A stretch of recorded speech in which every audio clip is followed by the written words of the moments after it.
We will cut this part out, but that part. We'll cut that too. Just cut that part. Cut that out. Cut that out. You better cut it. Oopsie. That is also cut out. I'm very sorry, Connor. There's going to be a lot of that today.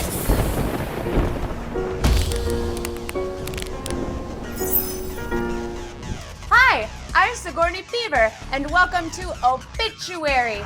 Today we'll be discussing episode 10, the grand finale of the Boulet Brothers Dragula season 6. And with me is the very important, spectacular Ian DeVoglaer. Expert? Oh yes! My God. Thank you so much. Yes. Wow. Ian, you know Dragula better than anybody.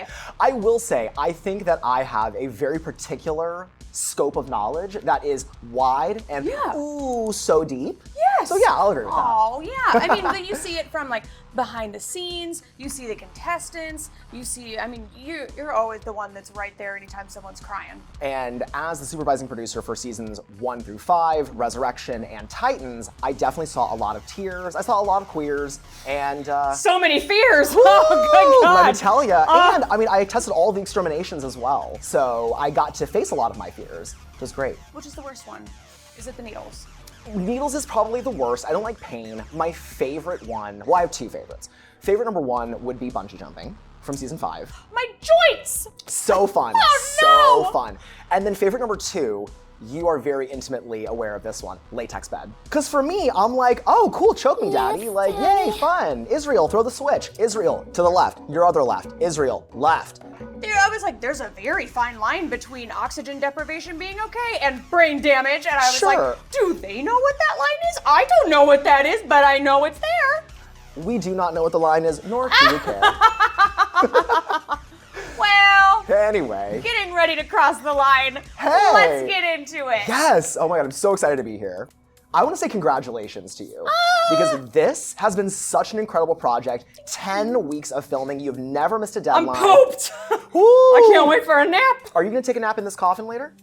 Or can I? I don't think that I believe that I did make this to be child size. I do not see things about other review shows, and I see tons of stuff about yours. I see tons of comments, I see lots of stuff. You're killing it, you're smashing it. You are taking the hammer and just right into the coffin. Yeah, love it. Thank you. Of course, Thank it's deserved. Thank you. We'll see what happens after this. I don't know. Yeah. Alright. So we start the episode the same way that we always done. Everybody walks into the lab. Just kidding, it's only 2 people because we're down to a 3. Oh, and I think Asia walks in just by herself. She walks in first and she's like, wow, I can't believe I made it to the top 3 of Dragula, my favorite show, and here I am. Feels correct. And then there's Auntie, hello, through the door. We'll be shady for a minute. For someone, Go for it. Someone who seems so Broadway-y and theatrical, Mama, you sure did up that musical challenge. Oh, wow. Wowie, wowie, wow. Yeah, not Auntie's finest moment. And It's gotta hurt. I would imagine that would be an episode where if I were Auntie, I would not watch that one. I would just be like, I understand that I did not do my best here, and out of sight, out of mind, because it was rough.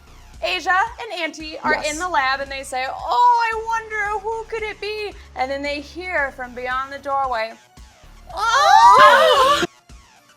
Did you think for a second, like, was there a brief moment where you thought, they really brought this back? No, because I watched the episode before and I saw her blow up on a plane.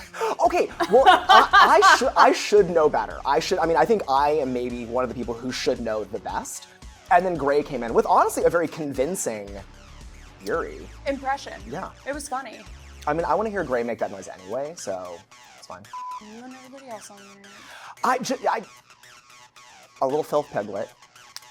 What was the thing that I heard you say one time? Was it, Daddy loves a tit pig? Is that what you no, said? it was a guy that I was dating. I'm sorry.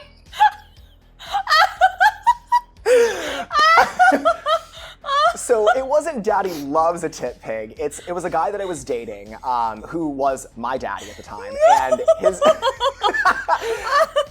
We were hooking up one night, and he had flown from San Francisco to see me because it's just that good. Duh. And he goes, play with my tits. And I was like, okay, sure, Daddy. And he goes, Daddy's a tit pig. Oh, and Daddy is a tit pig. Daddy is a tit pig. And I was like, okay, Daddy, whatever you want. But at the same time, also like, oh my God, I should have gotten a different degree. I should become a lawyer or something. Gray comes in, all three of them are in there. They say, wow, look at us, we did it, Joe! And they're all happy and everything.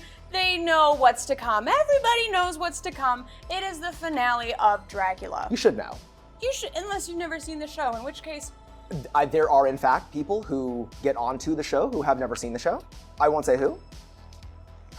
I do not understand that.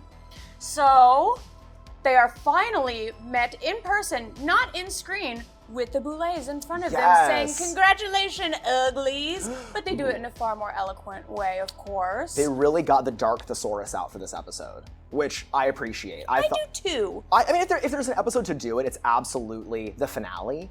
I did think, I was like, well, good. I mean, this is truly, we are going from a different reading level, I mean, all the way up to collegiate fantasy. Yeah. The Boulets tell them that they will be creating a floor show based on the unholy trinity of Dragula: filth, horror, and glamour. Oh, am I glamour today? Every day. Thank you. I think that I am filth, for sure. I think that you are glamour, and I think that, can we say Connor's name? Yes, of course, everyone loves Connor. Okay, great, we love Connor. By the way, we love Connor. We love Connor. We love Connor. Connor is horror, I'm filth, you are glamour. I'm just here for a good time. They find out that there is an extra hotter, juicier prize this year, just like every other thing too. They've gotten a lot of goodies this season. A lot of prizes, yeah. I know. Yeah. I'm like, this is the season where it really is, like, you don't have to win a bunch of challenges, you just gotta be there. Did you see this? They get a lifetime supply of Ben Nye. What? How does that work? I do not. I have always wondered how a lifetime supply prize works. They're also getting the crown and the $100 crash prize. I'm having so many issues speaking today. Do you think that a $100 crash prize would be, is that good? It's only $60 after taxes. Oh, yeah. Mm-hmm. And after, I mean, you know, the insurance on the crash and then your rate goes up. It's a whole thing. Plus, you gotta hope that check clears. They also get a merch development deal with PEG. That's iconic. That's kind of cool. It's super cool. I will just say to our winner, congratulations. Please make sure you know how much merch you think you can sell. It's a business. It is a business first. One of my favorite parts of every Dragula finale is we have the get to know you B-roll. Yes, yes we do. Yes we do. We start off with Auntie's, and she talks about growing up in a cult called The Way, that her parents met in the cult, and then the cult was starting to like, you know, kind of peter out a little. Yeah, split up, and then they had Auntie, but it's still like a lot of the ideas and fundamentals of the cult transferred over to her upbringing. Right. And it sounds like it was very hard. I think so. I mean, from what Auntie said, it seemed like a very traumatic experience, and it's honestly inspiring to see someone grow up in such a tough environment and then be able to kind of come out of that. I do wonder if it's more of like, it's like a watered down Kool-Aid kind of thing, or I told you it's Flavor Aid, it's not Kool-Aid. Did a Flavor Aid. So it's like a half packet of Flavor Aid, rather than like as long as there's 4 cups of sugar in it, I'm down. But then we also find out about having to grow up gay and being called a... Now we gotta blurp that one out, I'm sure. Being called a big ol'... a baguette! Bonjour, je suis un baguette. That's right, you do know French. Un petit peu. Oui. One thing that Auntie said that I really appreciated is that she grew up in a house that was very direct. And so people may perceive that as being mean or cruel, but actually that's just sort of how her family deals with things. And I feel like that can probably resonate with a lot of people. Like, my family is super direct. Like, my dad and I, we will have these like full-blown, like, the claws are out diva blowouts. And my dad's, you know, a 6-foot straight guy. Like, he is the biggest diva in the world. But we can always the next day be like, hey, no hard feelings, it's all good. And I think that's maybe why I gravitate towards Auntie's personality on the show. I'm like, that person is a spiteful viper, and I love them. Genuinely, I do. With great communication skills. Yeah! Yes, yes. And I think that's valuable to have, especially in this arena. From one spiteful viper, so from one SVB to another. Love it. She also talks about having a MySpace boyfriend and going off on a trip to see him, coming home, and all of her stuff is gone. Scary. All of her stuff is gone, all of her possessions are gone, her parents have taken them. Yeah. She's had a hard time. And then she talks about wanting to cancel culture and how no one really benefits from it. And, she is right. She's right, yeah. Even being at this stage in the competition and being given the opportunity to say, I want to cancel culture. I don't believe that we should tear people down. I think we should lift people up, and have that be a message that's sent out to hundreds of thousands of millions of fans across the world. That has power in of itself. We then get to see Asia's interview in the lovely trailers they have now. That's so fancy. That is very fancy, very fierce. Very fancy, very elegant, very professional. Very ooh la la, very chic. It does make me wonder though, if that's the trailer that Asia has, where did Yuri go after she was eliminated? And also, who was holding space for the lyrics of Defying Gravity?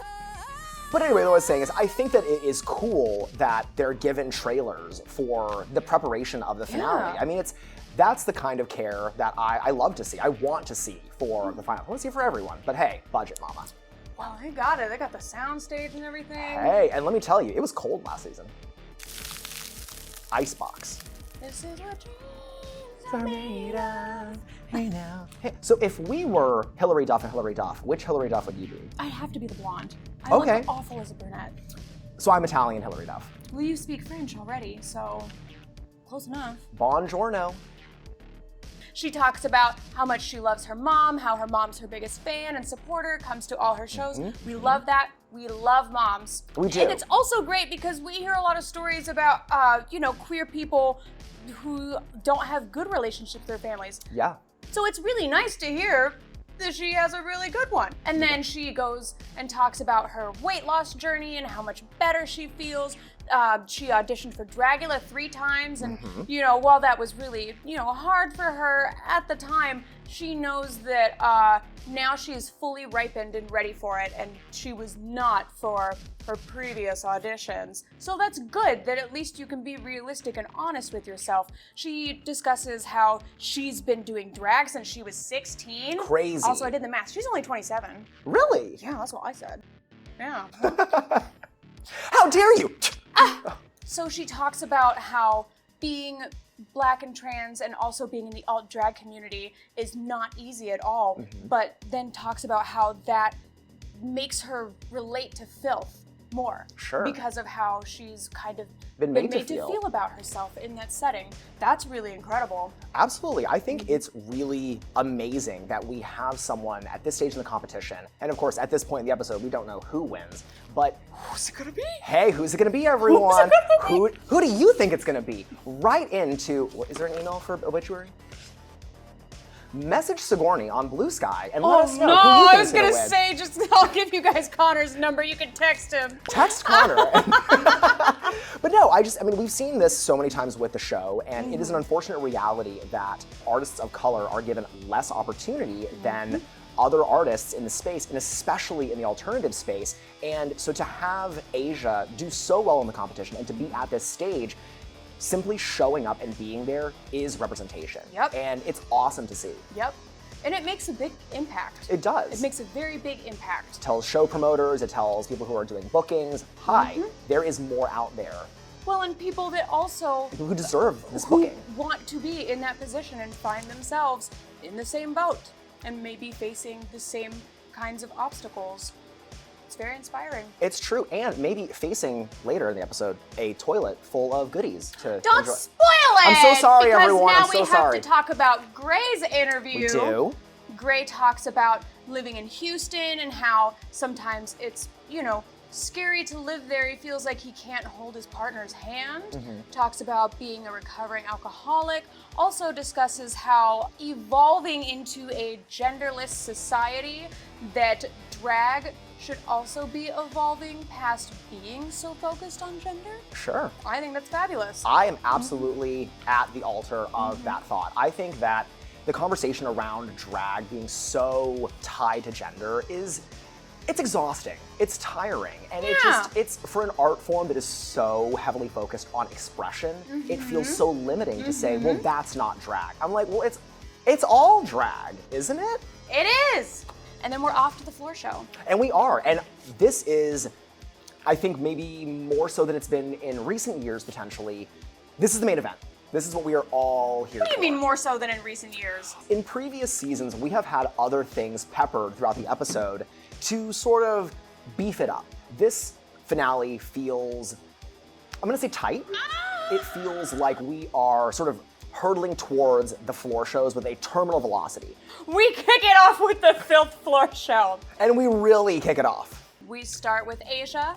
Asia, you know, getting ready for the floor show is describing her looks and everything. My favorite part of her describing her look is she says, I used real corn. Come on, Cornhusker. Has a hilarious, like, giant, like, entrance. What I love about the is that is an unwashed butt. It was hairy, it was, like, zitty, it was lumpy bumpy. You know what? As someone who loves a hairy, that is not what I want to see when I am at like bare underwear night. I'd say it was hyper realistic. Everyone has their challenges, and the challenge that Asia had was deciding whether or not to crawl Oh my god! out of the butt or not. Why wouldn't you just like slither out or like ta-da, like jump out? Why would it kind of? Well, sometimes you think maybe I will, and I'm a former Texas football queen myself. Maybe I'm gonna go into a one knee stance and kind of just hike myself up. That's very athletic of you. Thank you. I thought so too in the locker rooms.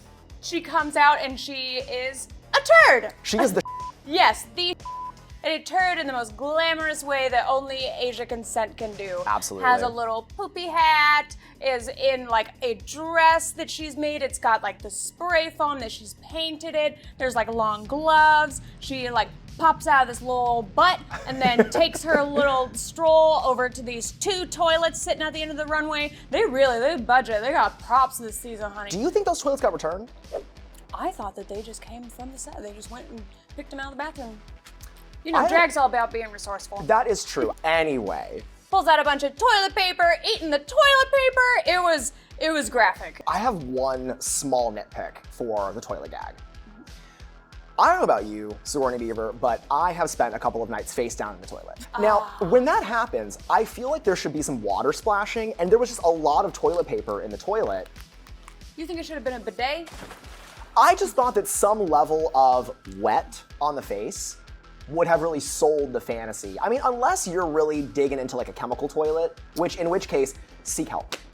And then Gray comes out and is doing a filth floor show that's representative of the dairy industry, which is very gross. Yeah. Yeah. Immediately I was like, ew, cow milk. Ugh. Yeah. It's, milk is a thing. We discussed milk breath on here before. You discussed milk breath on here? Yes, Ew. we did. Yes, it is an ew. It's a very ew. There's, and I will not say their name, there is one Boulet Dragula competitor who has... What season? I can't say. Yes, you can. No, I can't. The worst breath of anyone I've ever met. I mean, like, acid breath. Like if they were like a Godzilla monster, like total... Yeah, it's really rough. I totally didn't understand. Okay, cool, great. And if that was on camera, Connor, cut it out. But yeah, no, like total breathzilla. Gray first comes out, and I say to myself, what am I looking at?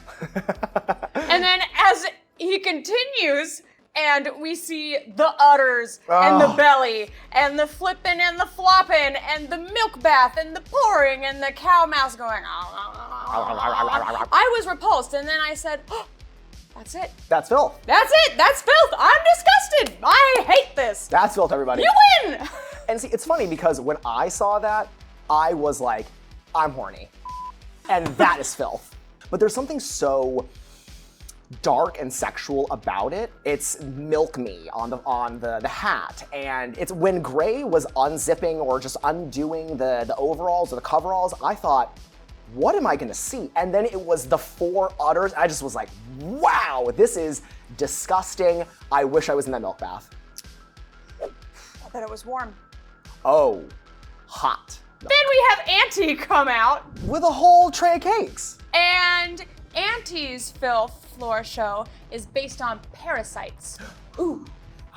She saunters onto the runway in a green rhinestone skeleton-looking dress, and we see trailing behind her a very long, this looks like a prolapse butthole. I'm gonna be honest with you, I forgot that it was parasites. I thought it was prolapse.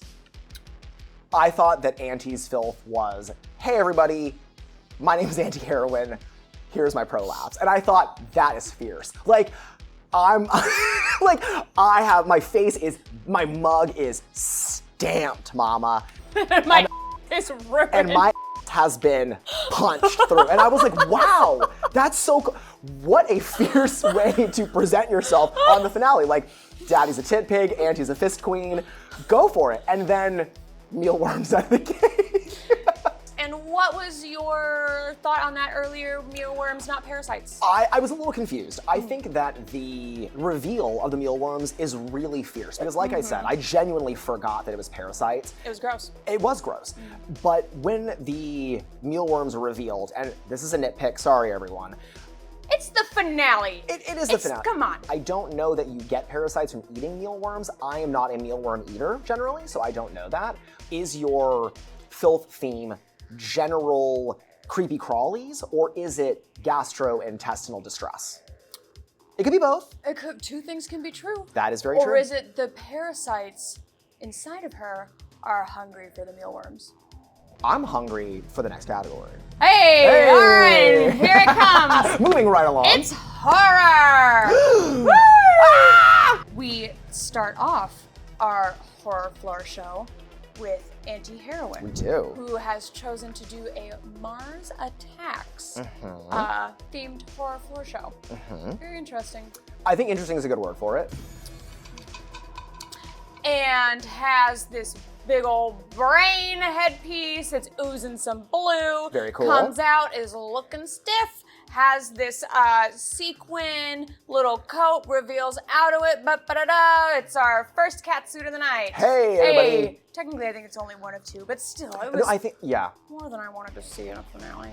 And this cat suit has Curse of the Saggy all over it. My God. What? That thing do be I sagging. saw it a lot earlier in the season. Aurora, sweetie, you get a different seamstress. Or maybe just a different outfit. Asia comes out. Yep. Her floor show is based on self-harm and the demons that people battle with internally. This look is very cool. She has this demon over her shoulder, has these glowing eyes, has a noose that's wrapped around her neck. Her hair is very cool here. Yes. It's a white with like a red tip, spiky, and her makeup is really good. Her dress is really good. She wears this beautiful red dress, and she's, you know, all over the floor show. Like, we can see like the pain that she's emoting from it, and then she sits down and she writes her like goodbye note. Like, it's heavy. It is heavy, and it was good. This was really good. To me, Asia is the clear winner of this category. I think that the look is structural, the look is original, and also what I love is it has a big scale to it. A very ballsy choice to do something related to suicidal ideation, the news. I don't even think we can say suicide on YouTube. Can we? Is that one of the words? We can say unalive. Yeah, or self-harm is fine too. Self-harm is not fine, but yeah. Don't take hey. that soundbite out the I wrong know. way. Ooh, yikes. Sheesh. And then we have Gray come out for horror. Now again, this opened with Gray. I see a Cenobite, and I'm like, what am I looking at? Ooh. Why? We've had so many Cenobites on this show, but are we talking about double face and tit plate reveal? this was really good. Fierce. This was really good, and this is the right way to do it. Yeah. If you're going to do something that we've seen a lot on the show from a lot of different people, a lot of different ways, it better be good. Absolutely. And this was very good. I feel like this is what Cenobites needed to be. So unbelievably talented. And Yes. really a flex to say, I'm gonna remove not only my face, but also my musculature, and now I'm a skeleton. Oh, and then also, bam, I went to Turkey and got my tits done. Eat it. Daddy is a tit pig. Daddy is a tit pig. First initial entrance, we have him standing there, and there's these chains coming out from him with So the cool. hooks pulling. So cool. This is a very big entrance. We love that. We do. And then is wearing like a black trench coat, does the double mask reveal, has the chest, and then also has this very interesting like chain fringe with like hooks on the Yes. bottom. I see a visual through line with Grey's horror and Grey's glamour look. This sort of fringe made of something that's a little bit different. We'll get to it, but I love that. I think it's cool. I think this is classic Cenobite. But it also gives me a little bit of pause because I think we have one look with Asia's that is super original. And then we have two looks that, while the execution of one, Both movies. they're both movies. They're both horror What is icons. that? What's up with that? It just, at this stage in the competition, and you know this better than anyone here, it comes down to little details. Everything counts. I know. Everything counts. I know it does. I know it. I know. The glamour floor show begins with Grey coming out as Yes. the Glamour Goblin. Honestly, I think my favorite Grey look. Really? I love the Milkman, but to see Grey operate in an arena where they do not normally, very impressed, very pleased. It's, as a fan, that's the kind of shit that it's like, wow, you can do it all. But has this beautiful red outfit, again, like beaded fringe everywhere. It's really fantastic. Like, we haven't seen Grey wear anything like it. Yeah. And it's stunning. And then we have Asia comes out, and she Yes. says that her glamour is inspired by bones and spiders. Very cool. Spiders don't have bones, though. An exoskeleton creature. Don't count. There's a reference that I mentioned on Creatures of the Night, but I don't know that it resonated with the Boulets, but I'm going to say it here. There's a character. You're familiar with the game StarCraft? Okay, there's this game called StarCraft. It's made by the same people who make Warcraft. It's fabulous. Anyway, there is a primary antagonist of the game named Sarah Kerrigan, who is the Queen of Blades. And Cool.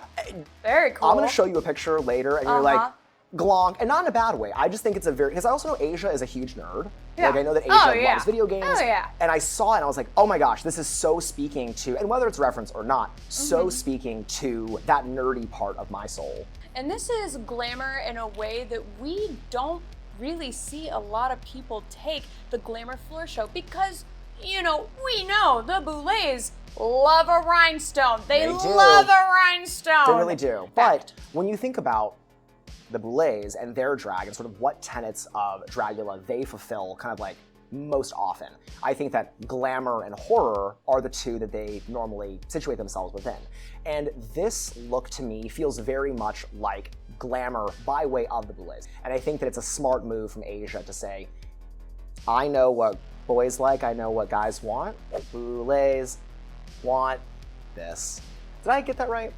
No, because we always talk about how much they love a rhinestone, and so everyone brings a rhinestone expecting them to like it, and this girl brings not a rhinestone, but I still love it. And it's cool to see Asia bring the makeup down a little bit because She looked stunning. Her she looked makeup great, was so pretty. unbelievable. I was like, is it the lashes? Is it the black scleras? I was like, she just painted softer? I was like, this is like the most beautiful I've seen her look all season. I think it's a combo of all those things. It's like a feast visually. Like, there's a lot to look at. There's a lot of textures and a lot of different like dimension to it. Yeah. It's something that like you really gotta look at it for a while because there's a lot going on. You don't It's want and you cool. don't want to miss any of it. It's Totally. beautiful.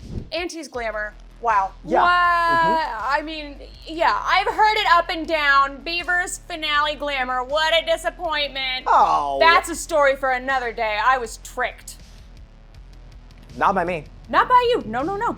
Auntie's inspiration is a Las Vegas showgirl. And she comes out with this big feather headpiece.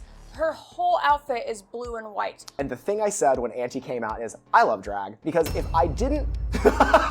Don't be shady! I didn't do anything! All I'm saying is I love drag. Because if I didn't love drag and I didn't know drag, I would look at this outfit and say, that is ill-fitting. But because I love drag, I am able to say, that's a reveal. And then the reveal happens, and Mama You know why Asia didn't have any rhinestones on her outfit? Because Auntie took them all. Auntie's outfit, that was all sequin, baby. And then it reveals down into a cat suit. My big rule with reveals, you gotta have something better on underneath it. Otherwise, you should have just kept it on. You know, it's interesting. I think that for someone who showed so much ingenuity and polish and really some surprises all season. And all of the other glamour that I saw. Glamour that I saw all season. And all of the glamour that I've seen her do in years past before Dragula. This is your big finale glamour? And you picked a cat suit? Artists will come onto the show and they'll have a very clear vision of how they want to present their drag. Yeah. And they'll have a very clear vision of, I have wanted to do this look since I started doing drag, and there is no stopping them. And so I think that Auntie's finale drag package speaks a lot to almost like wish fulfillment, a little bit of this is when— Wish isn't around anymore, it's Temu. Oh, sorry, this is Temu fulfillment. Hi, Temu fulfillment. Oh, I'm so sorry. Oh, Sigourney, actually, they're calling for that outfit you were in earlier with the fake pockets. And how dare they after they stole my credit card information? I know! You may be entitled to compensation. This was drag, and this was our finale floor show for season 6 of Dragula. All of our contestants are lined up. The Boulets are in front of them with the crown. All 3 of them are so close to their dreams coming true, but only one! And it's Asia.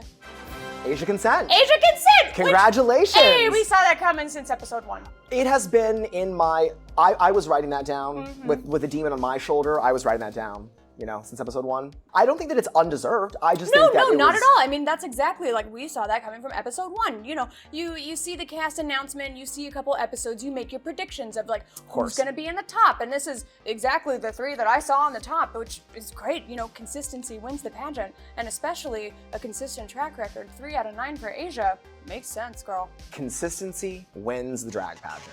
Yeah. And that concludes season 666 of the Boulet Brothers Dragula. We did it! We saw all 10 episodes. We enjoyed them thoroughly, and we shared all of our opinions about them with a lovely array of delightful guests. And a fabulous audience here on YouTube.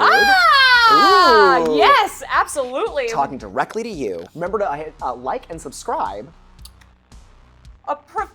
I got you, girl. Yes, I got you. also Devo's on Twitch. Hey, oh my Yes. goodness. Hey, you know what? Follow me on Twitch. It's twitch.tv/DeVoglaer. Ding. Congratulations. Thank you. And Connor, congratulations to you as well. Yes! Yay! Connor's the real MVP here, but it really is. It's Connor. just me and Connor doing this whole thing. It's so— Hey! Oh my god! Oh, who is this person on set? Oh my god, security! Me. It's Connor! I'm just a secret spider. Oh my— Secret spider? Oh my god. With no bones. Wow, hey, well, You get to try thank you. Oh my gosh, Yay! okay. Ooh, it's warm. Gray's hot milk. Ugh. You know what? Because I don't talk to Gray Matter. I'm sure Gray is like, Devo is disgusting. Like, what a filth pig. Like, I don't want to talk to him. Get in line. Ooh. Oh, that's so not satisfying. Oh, wait, no! No, Oh my it gosh, doesn't wait. twist! Pretend it does. I'll put it in. Okay, Connor. Ah! Oh my gosh! Wow! We did it! Cheers! We Hey! did it! Cheers, Connor. Obituary! I'd like to thank my mom. Tee-hee-hee. Tee-hee-hee. Stay tuned for what the future may hold. Bye. What do you want to see next? Tell her what you Oh want to see. yeah, what do you want Oh. to see? I'd like to have some kind of guidance on this. Make You know- them beg for it. Make them beg. I love it when they beg. Sigourney Beaver was so kind to share a drag tip with me that when you go out for gown, you cannot touch yourself. Great. For US of A, this is US of A rules. See, Connor knows. Connor knows. Connor knows. But you have to smile. You have to smile. And so, under your breath, tee-hee-hee. That's it. Yes, Tee-hee-hee. yes, that's the trick. It's like, and don't forget, tee-hee-hee. You know how many girls I see go out there and they're like, you know, they're like running a marathon, and it's like, I didn't even see it. So it's always Tee-hee-hee. You should always, like, you know, take a step. Tee-hee-hee. Make sure they can see. Don't touch yourself. Don't touch anything else. You'll be docked points. Tee-hee-hee. I also want to give, if I may, a really big shout out to Dolly. As you all may know, Dolly, the winner of season Dolly made 4. that? Yes, this is a Dolly. Yeah, Dolly made this bow tie, and actually, we talked a lot about glamour tonight. This bow tie is lined with the fabric from Dolly's glamour gown. Now, let me tell you about that glamour gown. Oh, tell us about the glamour gown. Let me tell you about that glamour gown. Because it was the night before the glamour floor show. And Dolly says, my skirt doesn't fit right. Oh. Can you help me with this? Oh. And there's no, proper surface for a sewing machine at that time and place and location. So I was on the floor, machine on the floor, using, like, I had one foot up on the side that I'm doing for the, like, pedal and everything. Wow. And I altered Dolly's skirt so that it fit That's awesome. Yeah. I really love the camaraderie that your season had. I feel as though that has What? Where? What camaraderie? Well, you and Mary were such excellent teammates. And then Betty and Zava, and then Jade. Betty and Jade, I would watch. Hoso and Astrid? Come on! well, that's a little bit of camaraderie, I think.